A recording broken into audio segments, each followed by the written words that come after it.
Hello student, आप सभी का टेस्ट अभी क्लासेस में स्वागत है। आज हम लोग छठवें दिन की क्लास पढ़ने वाले हैं। इससे हम पूर्व 1, 2, 3, 4 और 5 दिन की क्लासों को विधिवत तरीके से पढ़ चुके हैं। आज की जो क्लास है वो भी आपकी क्लास 11 अध्याय 8 पर रहेगी, है ना। एनसीईआरटी निचोड़ नाम से जो ये आपका बैच उपलब्ध हो रहा है, यहाँ पर आपको एनसीईआरटी का प्रत्येक कोर कॉन्सेप्ट संभवतः समझ में आ रहा होगा। ये क्लास मैं बता दूं आपको नीट एग्जाम 2024 में, नीट एग्जाम 2024 में मोस्ट इंपॉर्टेंट 90 क्वेश्चन कराने में बहुत हेल्प करेगी। यदि आप इस क्लास को नित्य प्रति पढ़ रहे हो, बड़ी शिद्दत से पढ़ रहे हो, लगातार उसका रिवीजन कर रहे हो, तो ये बात मैं आपको 100% श्योर करता हूं कि जब आप नीट का पेपर दे रहे होगे तो इस क्लास से कई सारे क्वेश्चन आपको लाइन टू लाइन स्पष्ट देखने को मिलेंगे। चलिए हम बिना देरी किए हुए क्लास की शुरुआत करते हैं। आज हम लोग बात करेंगे सेल बॉल पर। किस बात करेंगे? सेल बॉल पर बात करेंगे, यानी कोशिका भित्ति पर, है ना। किस बात करेंगे? सेल बॉल पर यानी कोशिका भित्ति पर, है ना। किस पर? कोशिका भित्ति पर। आपको पता होना चाहिए कोशिका भित्ति, है ना। कोशिका भित्ति जो होती है उसकी कुछ मोस्ट इंपोर्टेंट पॉइंट आपको याद होना चाहिए। जैसे जैसे मैं आपको बता देता हूं, सेल बॉल, है ना। सेल बॉल, सेल बॉल और कुछ आपको मोस्ट इंपोर्टेंट पॉइंट पता होनी चाहिए। सेल बॉल, सेल बॉल पर आपको मोस्ट इंपोर्टेंट पॉइंट पता होने चाहिए। पहली बात तो आपको पता होनी चाहिए सेल वॉल जो होती है, सेल वॉल यूकैरियोटिक, है ना। प्रोकैरियोटिक, प्रोकैरियोटिक, प्रोकैरियोटिक और यूकैरियोटिक, है ना। यूकैरियोटिक, यूकैरियोटिक सेल में देखूं, अगर सेल वाले की बात मैं प्रोकैरियोटिक और यूकैरियोटिक के आधार पर करता हूं तो क्या होता है। अगर सेल वॉल की बात मैं प्रोकैरियोटिक और यूकैरियोटिक के आधार पर करता हूं तो प्रोकैरियोटिक में क्या होता है समझो, ये सभी प्रोकैरियोटिक में पाई जाती है। याद रहे आपको, सभी सभी प्रोकैरियोटिक, सभी प्रोकैरियोटिक, सभी प्रोकैरियोटिक में पाई जाती है, पाई जाती है। ये सभी प्रोकैरियोटिक में पाई जाती है।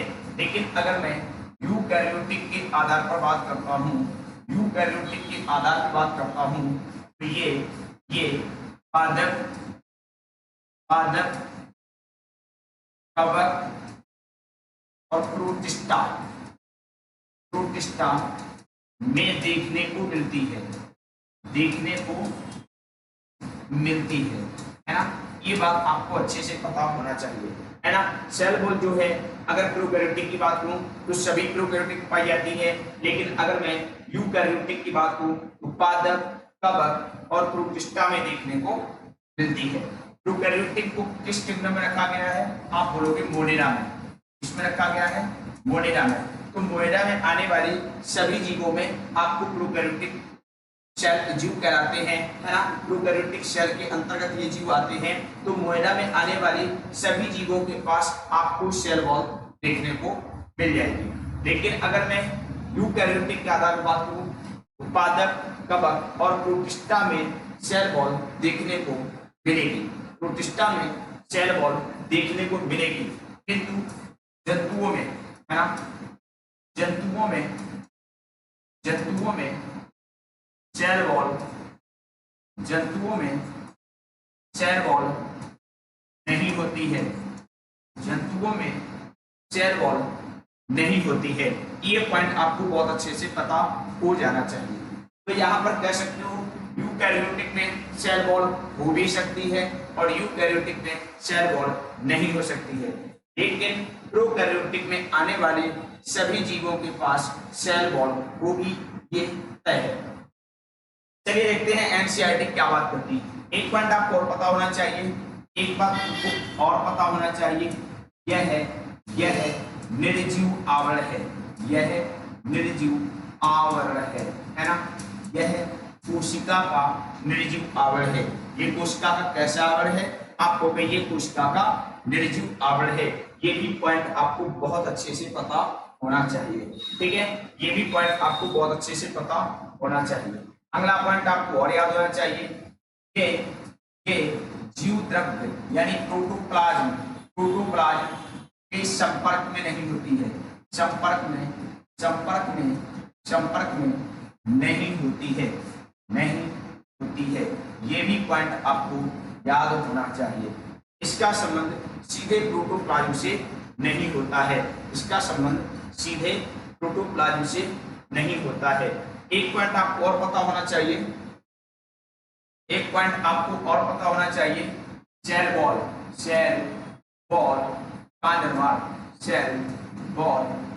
का निर्माण, सेल मेम्ब्रेन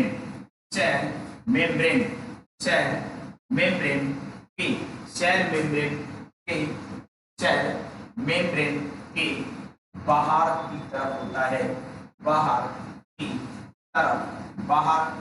तरफ होता है। कैसे होता है? बाहर की तरफ होता है ना। सेल वॉल का निर्माण कोशिका द्रव्य से होता है। इससे होता है कोशिका द्रव्य, है ना। कोशिका द्रव्य से होता है, तो सेल वॉल निर्माण किससे होता है? आप कहोगे सेल वॉल का निर्माण कोशिका द्रव्य से होता है। एक पॉइंट आपको और पता होना चाहिए, अगर मैं 5 किंगडम को लूं उसमें क्या आता है? आप कहोगे सर उसमें आता है मोनेरा। कौन आता है? मोनेरा। कौन आता है? प्रोटिस्टा। कौन आता है? पंजाई। कौन आता है? कौन आता है? जंतु। और कौन आते हैं? पादप। कौन आते हैं? जंतु आते हैं और कौन आते हैं? पादप आते हैं। एक पॉइंट आपको पता होना चाहिए, क्या? मोनेरा की सेल वॉल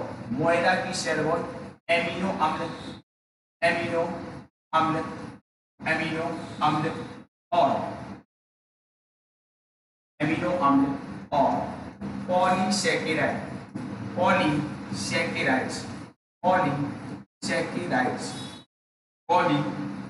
पॉलीसैकेराइड्स है ना, पॉलीसैकेराइड्स से बनी होती है ना। इसमें क्या होता है? एमिनो अम्ल और पॉलीसैकेराइड से बनी होती है। अगर प्रोटिस्टा की बात करूं तो इसमें विभिन्न प्रकार के पदार्थों की बनी होती है। इसमें कई जीवों की, जैसे सिरका की भी हो सकती है, ठीक है ना। सिरका के कणों से भी सेल वॉल निर्माण होता है, ठीक है ना। और आपको और भी बहुत सारे पदार्थ देखने मिलेंगे जिनसे कि सेल वॉल का निर्माण होता है ना। इसमें निश्चित है कि काइटिन, है ना, काइटिन की सेल वॉल बनी होती है। किसमें होती है? काइटिन, है ना। काइटिन की सेल वॉल बनी होती है। इसमें होती है काइटिन की सेल वॉल बनी होती है। और पादपों में निश्चित है सेल्यूलोज से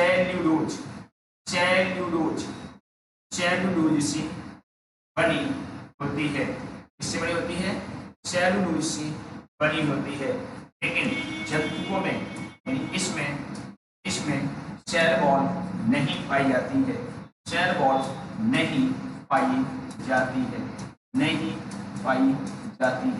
ये भी पॉइंट आपको अच्छे से पता होना चाहिए। इसमें भिन्न प्रकार के पदार्थों से बनी होती है। जब हम प्रोटिस्टा पर स्पेशल बात करेंगे वहां पर मैं इसका जिक्र करूंगा। चलिए अब आते हैं अपनी एनसीईआरटी पर। आपको याद ही होगा कि कवक, बिल्कुल लिखा है ना, कवक पौधों की जीव द्रव्य झिल्ली के बाहर, इसके बाहर जीव द्रव्य झिल्ली के बाहर भूलना नहीं है। जीव द्रव्य झिल्ली के बाहर पाई जाने वाली दृढ़ निर्जीव आवरण को कोशिका भित्ति कहते हैं। क्या कहते हैं? कोशिका भित्ति कहते हैं। तो कवक, है ना, कवक पौधों की जीव द्रव्य झिल्ली के बाहर पाई जाने वाली दृढ़ निर्जीव, है ना, पाए जाने वाली दृढ़ निर्जीव आवरण को कोशिका भित्ति कहते हैं। क्या कहते हैं, कोशिका भित्ति कहते हैं। बताइए यहाँ पे एक दो को छोड़ रखा है, किसको किसको छोड़ रखा है, आपको सर मोरेरा को छोड़ रखा है और प्रोटिस्टा को छोड़ रखा है। अच्छा, प्रोटिस्टा में भी कुछ जीव ऐसे जिनके पास कोशिका भित्ति नहीं होती है, लेकिन मोरेरा में सभी जीवों के पास कोशिका भित्ति होती है, ये बात अच्छे से पता होनी चाहिए। अब क्या है कोशिका भित्ति, कोशिका भित्ति जो होती है ना, कोशिका भित्ति, बहुत ध्यान सुनना, कोशिका भित्ति क्या करती है, कोशिका भित्ति कोशिका को केवल यांत्रिक हानि और संक्रमण से रक्षा करती है। रक्षा जो बता रहा हूं उतना सुनिए, सेंटेंस में नहीं जाना आपको, ठीक है ना, सेंटेंस जो कहेगा उसका ये निकलेगा, ठीक है। तो कोशिका भित्ति के कार्य क्या क्या है, कोशिका भित्ति के कार्य है ना, कोशिका भित्ति के कार्य जो है, पहला काम क्या है, यांत्रिक हानियों और संक्रमण से रक्षा करना, और क्या करना, कोशिकाओं के बीच आपसी संपर्क बनाए रखना है ना, कोशिकाओं के बीच आपसी संपर्क बनाए रखना, यांत्रिक हानियों और संक्रमण से रक्षा करना है ना। दूसरा, कोशिकाओं के बीच आपसी संपर्क बनाए रखना। तीसरा क्या है, अवांछनीय बृहद अणुओं के लिए अवरोध प्रदान करना, अवांछनीय बृहद अणुओं के लिए अवरोध प्रदान करना, ये कोशिका भित्ति के कार्य हैं। ये क्या है, कोशिका भित्ति के कार्य हैं। तो कोशिका भित्ति के 3 कार्य क्लियर हो गए, यांत्रिक हानियों और संक्रमण से रक्षा करना है ना। यहाँ चाहो तो आप अंतर कर सकते हो, यहाँ चाहो तो बता सकते हो, ठीक है ना, यांत्रिक हानियों से है ना, यांत्रिक हानियों से रक्षा करना और संक्रमण से रक्षा करना, यांत्रिक हानियों से रक्षा करना, संक्रमण से रक्षा करना, कोशिका के बीच आपसी संपर्क बनाए रखना, अवांछनीय बृहद अणुओं के लिए अवरोध प्रदान करना। तो कोशिका भित्ति के 4 कार्य आपको अच्छे से दिख रहे होंगे। चलिए आगे बात करते हैं, है ना। आगे एनसीईआरटी क्या कहती है, एनसीईआरटी आई क्या कहती है, शैवाल की कोशिका भित्ति। अभी आप एक चीज नोटिस करना, शैवाल की कोशिका भित्ति किसकी बनी होती है, सेलुलोज। सीधा क्वेश्चन आया हुआ है, सेलुलोज, कैलेक्टेंस, मेनान्स व खनिज जैसे कैल्शियम कार्बोनेट की बनी होती है। तो शैवाल की कोशिका भित्ति किससे बनी होती है, आप लोग सर सेलुलोज की बनी होती है ना, सेलुलोज की बनी होती है, कैलेक्टेंस की बनी होती है, मेनान्स की बनी होती है, खनिज जैसे कैल्शियम कार्बोनेट की बनी होती है। ये पॉइंट आपको 4 बिंदु अच्छे से याद हो गए होंगे। दूसरी तरफ अगर पौधों की बात की जाए, है ना, किसकी बात की जाए, पौधों की बात की जाए, तो पौधों में कोशिका भित्ति किसकी बनी होती है, आप कहोगे सेलुलोज की बनी होती है, हेमीसेलुलोज की बनी होती है, पैक्टिन की बनी होती है और प्रोटीन से मिलकर के बनी होती है ना। तो पादपों की कोशिका भित्ति जो होती है ना, वो किससे बनती है, सेलुलोज, हेमीसेलुलोज, पैक्टिन व प्रोटीन, है ना, इन 4 से मिलकर के बनी होती है। अब मेरी बात सुनो बहुत ध्यान से, यह लिखा नवपादप। पहले एक बात सुनो, प्राथमिक भित्ति का मतलब क्या है। कोशिका भित्ति में क्या होता है, अगर मैं कोशिका भित्ति की बात करूं, है ना, तो सबसे अंदर, ठीक है ना, सबसे अंदर होती है आपकी टर्सरी, उसके बाद सेकेंडरी, है ना, उसके बाद क्या होती है, सेकेंडरी होती है। क्या होती है, सेकेंडरी होती है। क्या होती है, सेकेंडरी होती है। और उसके बाद क्या होती है, प्राथमिक होती है। क्या होती है, प्राथमिक होती है। क्या होती है, प्राथमिक होती है ना। तो देखो बड़े ध्यान से, सबसे बाहर वाली परत को क्या कहा गया, प्राथमिक भित्ति, है ना। ये तुम्हारी प्राथमिक भित्ति है, प्राथमिक भित्ति। ये क्या है, प्राथमिक भित्ति, है ना। ये क्या है, प्राथमिक भित्ति, है ना। ये कौन है, आप कहोगे सर ये है हमारी S1, ये कौन है, S2, ये कौन है, S3, ये कौन है, S3, है ना। तो इन दोनों की मिलने से बनती है द्वितीयक, द्वितीयक, द्वितीयक भित्ति क्या बनती है? द्वितीयक भित्ति। और सबसे अंदर जो होती है, सबसे अंदर जो होती है ये होती है तृतीयक, तृतीयक भित्ति। क्या होती है? तृतीयक भित्ति, है ना। तो प्लांट में क्या होता है? प्लांट में अब ये तीनों मिलकर के, प्राथमिक भित्ति मिलकर के, द्वितीयक भित्ति मिलकर के और ये तृतीयक भित्ति मिलकर के क्या बनाती है? कोशिका भित्ति। क्या बनाती है? कोशिका, कोशिका भित्ति। क्या बनाती है? कोशिका भित्ति बनाती है। आपको अच्छे से क्लियर हो गया होगा, ठीक है ना। तो अगर तुमसे कोई पूछे कि प्लांट की कोशिका भित्ति कितनी परतों से बनी होती है, तो बाहर से अंदर की तरफ प्राइमरी, सेकेंडरी, टर्सरी। कौन है? Primary wall, secondary wall, tertiary wall. और सेकेंडरी वॉल पुनः तीन भागों में बटी होती है, S1, S2, S3, ठीक है। तो इस प्रकार देख सकते हो। अब बहुत ध्यान से सुनो, वो क्या कह रही है एनसीईआरटी कि नवपादक कोशिका में, नवपादक कोशिका में, है ना, इसमें नवपादक कोशिका में, याद रखना, नवपादक कोशिका में, ठीक है। नवपादक कोशिका में कोशिका भित्ति में स्थित प्राथमिक भित्ति में वृद्धि की क्षमता होती है। किसकी क्षमता होती है? वृद्धि की क्षमता होती है, जो जो जो कोशिका की परिपक्वता के साथ साथ घटती जाती है। क्या होता है? घटती जाती है। इसके साथ कोशिका के भीतर की तरफ द्वितीयक भित्ति का निर्माण होने लगता है। यानी एनसीईआरटी कहना चाहती है कि इसमें क्या होते हैं? इसमें वृद्धि की, है ना, इसमें वृद्धि की क्षमता होती है। तो क्या लिखोगे? पहला पॉइंट, पहला पॉइंट क्या लिखोगे? इसमें, है ना, इसमें इसमें इसमें वृद्धि की क्षमता होती है। वृद्धि की क्षमता, वृद्धि की क्षमता होती है, होती है ना। वृद्धि की क्षमता होती है किसमें? प्राइमरी वॉल में, इसमें प्राइमरी वॉल में। आइए मैं कुछ पॉइंट लिख देता हूं, है ना। क्या होता है? प्राइमरी वॉल होती है, प्राइमरी वॉल पाई जाती है ना। सेकेंडरी वॉल पाई जाती है ना। और टर्सरी वॉल पाई जाती है। क्या पाई जाती है? टर्सरी वॉल पाई जाती है। प्राइमरी वॉल होती है, सेकेंडरी वॉल होती है और टर्सरी वॉल होती है। कौन होती है? टर्सरी वॉल होती है। चलिए देखते हैं। पहली बात आपको पता होनी चाहिए, पहली बात आपको पता होनी चाहिए, इसमें वृद्धि की क्षमता होती है। इसमें क्या होता है?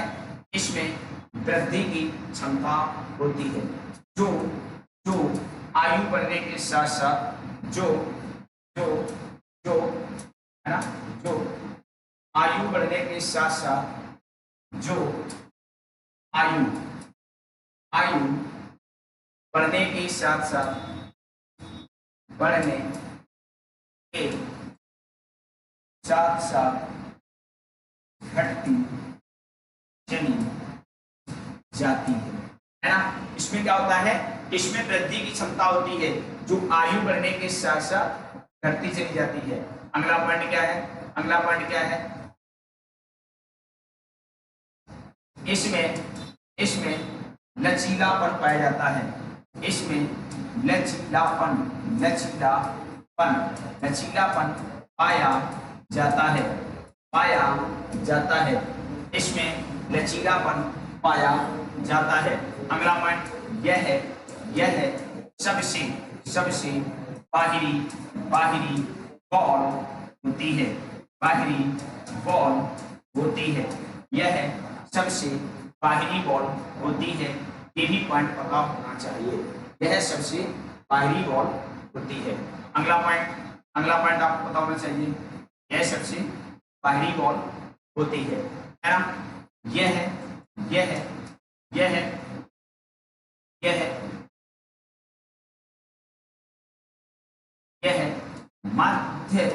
मध्य पट्टनिका की संपर्क में रहती है। यह मध्य पटलिका के संपर्क में रहती है। ये भी पॉइंट पता होना चाहिए। तो प्राइमरी बॉल पर आपको 3 और 4 पॉइंट अच्छे से याद हो गए होंगे। प्राइमरी बॉल पर आपको 4 पॉइंट अच्छे से याद हो गए होंगे। कितने पॉइंट? 4 पॉइंट अच्छे से याद हो गए होंगे। अब इस पे समझ लो, है ना, इस पे समझ लीजिए, है ना। यह 3 परतों से बनी होती है। कितने परतों से? 3 परतों से, S1, S2, S3, है ना। 3 परतों से बनी होती है, S1, S2 और S3। इस प्रकार आपको कुछ की पॉइंट आपको पता हो गए होंगे, है ना। चलिए आगे बात करते हैं। नवपादक कोशिका की कोशिका भित्ति में स्थित प्राथमिक भित्ति में वृद्धि की क्षमता होती है, जो कोशिका की परिपक्वता के साथ साथ घटती जाती है। इसके साथ कोशिका के भीतर की तरफ द्वितीय भित्ति का निर्माण होने लगता है। क्लियर हो गया ना यहाँ तक? आगे देखो बहुत ध्यान से। क्या लिखा हुआ है? मध्य पटलिका, इंपॉर्टेंट। मध्य पटलिका ये किससे बनी होती है? कैल्शियम पैक्टेट की बनी होती है। किसकी बनी होती है? कैल्शियम पैक्टेट की बनी होती है ना। कैल्शियम पैक्टेट की बनी होती है ना। कैल्शियम पैक्टेट की बनी होती है ना। जो आसपास की अगला पॉइंट है। पहला पॉइंट ये हो गया, है ना। दूसरा पॉइंट, आसपास की विभिन्न कोशिकाओं को आपस में चिपकाए व पकड़े रखती है ना। अगर कोई पूछे कि ये किसकी बनी होती है, आंसर होगा ये कैल्शियम पैक्टेट की बनी होती है। अगर कोई पूछे इसका कार्य क्या है, इसका कार्य ये हो गया। ठीक है। अब क्या होता है समझिए, बहुत ध्यान समझो कैसे क्या होता है। जैसे तुम्हारी ये एक प्लांट सेल है, ये तुम्हारी एक प्लांट सेल है। इसमें तुम्हारी हो गई टर्सरी बॉल, हो गई सेकेंडरी बॉल, हो गई कौन सी बॉल हो गई? सेकेंडरी बॉल हो गई। और आपकी ये प्राइमरी बॉल हो गई। कौन बॉल हो गई? प्राइमरी बॉल हो गई। इधर दूसरी कोशिका है, इधर दूसरी कोशिका है। ठीक है, इधर दूसरी कोशिका है। अब इधर देखो बहुत ध्यान से, ये कौन सी बॉल है ना। इधर तुम्हारी बहुत ध्यान सुनना, यहाँ पर तुम्हारी प्राइमरी बॉल है, यहाँ पर तुम्हारी सेकेंडरी बॉल है, सेकेंडरी बॉल है, सेकेंडरी बॉल है, और यहाँ पर तुम्हारी टर्सरी बॉल है। चलिए मैं नेमिंग कर देता हूँ। ठीक है, नेमिंग कर देता हूँ। ठीक है, ये तुम्हारी कौन सी बॉल है? आप कहोगे ये हमारी टर्सरी बॉल है। कौन सी बॉल है? टर्सरी बॉल है। ये हमारी कौन सी बॉल है? आप कहोगे सेकेंडरी बॉल है। और ये हमारी प्राइमरी बॉल है। कौन बॉल है? प्राइमरी बॉल है। बोलो बात समझ आई कि नहीं आई? बोलो क्लियर हुआ कि नहीं हुआ, है ना।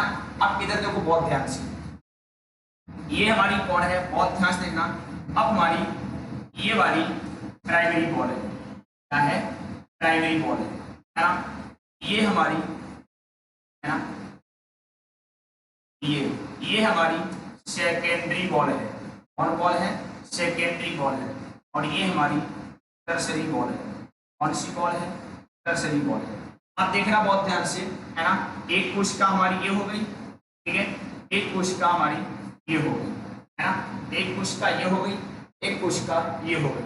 अब इनके मध्य में, है ना, इनके मध्य में, है ना, इनके मध्य में ये देखो, इनके मध्य में जो परत पाई जाएगी, इनके मध्य में जो परत पाई जाएगी वही तो दो कोशिकाओं को जुड़ेगी, है ना। इसी को हम बोलेंगे, इसी को हम क्या बोलेंगे? आप बोलेंगे सर इसी को हम बोलेंगे, है ना। इसी को हम क्या बोलेंगे? आप बोलेंगे इसी को बोलेंगे मध्य पटलिका। क्या बोलेंगे? मध्य पटलिका। क्या बोलेंगे? मध्य पटलिका। क्या बोलेंगे? मध्य पटलिका। तो मध्य पटलिका किस किस को जोड़ती है? दो कोशिकाओं को। एक कोशिका तुम्हारी ये हो गई और दूसरी कोशिका तुम्हारी ये हो गई। अब दोनों जो कोशिकाएं होती हैं, है ना, दोनों जो कोशिकाएं होती हैं उसकी कौन सी बॉल मध्य पटलिका के संपर्क में होती है? आप कहोगे सर प्राइमरी बॉल, इसकी भी प्राइमरी बॉल है और इसकी भी प्राइमरी बॉल है जो मध्य पटलिका के संपर्क में है। वो अच्छे से क्लियर हुआ कि नहीं हुआ? अब संभवतः आपको डाउट नहीं होगा। अब मध्य पटलिका क्या करती है? दो कोशिकाओं को आपस में चिपकाने का काम करती है और ये किससे बनी होती है? कैल्शियम पैक्टेट की बनी होती है। अब मध्य पटलिका किसमें नहीं पाई जाती? याद रखना, मध्य पटलिका, है ना, मध्य पटलिका, मध्य पटलिका एक कोशिकीय, है ना, एक कोशिकीय पादपों में, एक कोशिकीय पादपों में और जीवाणुओं में नहीं पाई जाती है, नहीं पाई जाती है। ये बात अच्छे से याद रखना, है ना। मध्य पटलिका एक कोशिकीय पादपों में नहीं पाई जाती है और जीवाणुओं में नहीं पाई जाती है। आगे तो क्या लिखा हुआ है? कोशिका भित्ति व मध्य पटलिका में जीव द्रव्य तंतु यानी प्लाज्मोडेस्माटा आड़े तिरछे रूप में स्थित रहते हैं जो आसपास की कोशिका द्रव्य को जोड़ते हैं। क्या करते हैं? जो आसपास की कोशिका द्रव्य को जोड़ते हैं। आइए बताता हूं कैसे जोड़ते हैं। देखो बहुत ध्यान से, कैसे जोड़ते हैं। देखो जैसे तुम्हारी एक ये प्लांट सेल है, एक ये तुम्हारी प्लांट सेल है, एक ये तुम्हारी प्लांट सेल है, ठीक है ना, और एक तुम्हारी ये प्लांट सेल है ना, एक तुम्हारी ये प्लांट सेल है, ठीक है। इसमें क्या भरा हुआ है? इसमें जीव द्रव्य भरा हुआ है ना। क्या भरा हुआ है? जीव द्रव्य। देखो साफ साफ लिखा है, क्या लिखा है? सॉरी, कोशिका द्रव्य, एन से कोशिका द्रव्य लिख रही है, ठीक है ना। क्या लिखा है? कोशिका द्रव्य। तो यहाँ पे देखिए, यहाँ पे देखिए, तो मैं कोशिका द्रव्य बनाता हूँ, जीव द्रव्य भी नहीं बनाता हूँ, ठीक है ना। ये क्या है तुम्हारा? कोशिका द्रव्य, ठीक है, कोशिका द्रव्य, है ना, कोशिका द्रव्य। ये क्या भरा हुआ है? कोशिका द्रव्य भरा हुआ है। क्या भरा हुआ है? कोशिका द्रव्य भरा हुआ है। बीच में ये क्या है? बीच में आप लोग मध्य पटलिका है। बीच में क्या है? मध्य पटलिका है ना। बीच में क्या है? ये मध्य पटलिका है ना। बीच में क्या है? ये बीच में ये मध्य पटलिका है। बीच में क्या है? ये मध्य पटलिका है बीच में, है ना। बीच में क्या है? ये मध्य पटलिका है। अब क्या होगा, है ना, अब क्या होगा? जो जीव द्रव्य तंतु होंगे, क्या होंगे? जो जीव द्रव्य तंतु होंगे, है ना, क्या होंगे? जो जीव द्रव्य तंतु होंगे, है ना, क्या होंगे? जीव द्रव्य तंतु होंगे, है ना, जीव द्रव्य तंतु होंगे। ऐसे ऐसे ऐसे ऐसे ऐसे ऐसे। अब ये जीव द्रव्य तंतु कहलाएंगे। क्या कहलाएंगे? जीव द्रव्य तंतु। जीव द्रव्य तंतु क्या कर रहे हैं? एक कोशिका और दूसरी कोशिका के बीच में पाए जाने वाले कोशिका द्रव्य को जोड़ते हैं। किसको जोड़ते हैं? कोशिका द्रव्य को जोड़ते हैं। ये कोशिका द्रव्य भरा हुआ है ना, तो जीव द्रव्य तंतु क्या करते हैं? एक और दूसरी कोशिका के जीव द्रव्य तंतु को आपस में जोड़ते हैं। दूसरा पॉइंट आपको पता होना चाहिए। अब जीव द्रव्य तंतु कहां से निकल रहे? आप कहोगे सर जीव द्रव्य जो तंतु है ना, जीव द्रव्य तंतु है, जो जीव द्रव्य तंतु है वो क्या है? ये आप कहोगे कोशिका भित्ति है। ये क्या है? कोशिका भित्ति है। और ये क्या है? मध्य पटलिका है। ये क्या है? मध्य पटलिका है। क्या है? ये मध्य पटलिका है। और ये क्या है? कोशिका भित्ति है। तो जीव द्रव्य तंतु है ना, ये क्या है? आप कहोगे ये जीव द्रव्य तंतु है। ये क्या है? जीव द्रव्य तंतु है। ये क्या है? जीव द्रव्य तंतु है। तो कोशिका भित्ति और मध्य पटलिका से होकर के गुजरते हैं कौन? जीव द्रव्य तंतु। आपको अच्छे से to the point concept clear हो गया होगा, है ना। अब देख लो सारी बातें वही लिखी हुई है ना। क्या है? जीव द्रव्य तंतु या प्लाज्मोडेस्माटा, है ना, है ना। कहा? कोशिका भित्ति व मध्य पटलिका में जीव द्रव्य तंतु यानी प्लाज्मोडेस्माटा आड़े तिरछे रूप से स्थित होते हैं जो आसपास की कोशिका द्रव्य को जोड़ते हैं, है ना, आसपास की कोशिका द्रव्य को जोड़ते हैं। ये अच्छे से डायग्राम क्लियर हो गया है ना। चलिए यहां तक आपको सेल वॉल का टॉपिक बेहतर तरीके से समझ में आया होगा। अगर आपको किसी प्रकार का कोई डाउट है तो कमेंट कीजिए, मैं आपकी समस्या का समाधान अति शीघ्र करूंगा। एक क्रैश कोर्स की क्लास जो है, यहाँ पे बहुत चीजें आपको अतिरिक्त सीखने को मिल रही होगी, कॉन्सेप्ट भी बेहतर तरीके से क्लियर हो रहा होगा। अगर आपको फिर भी कुछ लगता है तो मैं इससे आपको मुझे लगेगा या आपको लगेगा कि सर अगर आप ऐसा कर दो तो नीट 2024 में एक सीट हमको गवर्नमेंट कॉलेज के अंदर जरूर मिल जाएगी, तो मैं वो कार्य जरूर करूंगा जो आप और आपके भविष्य के लिए सही होगा। धन्यवाद।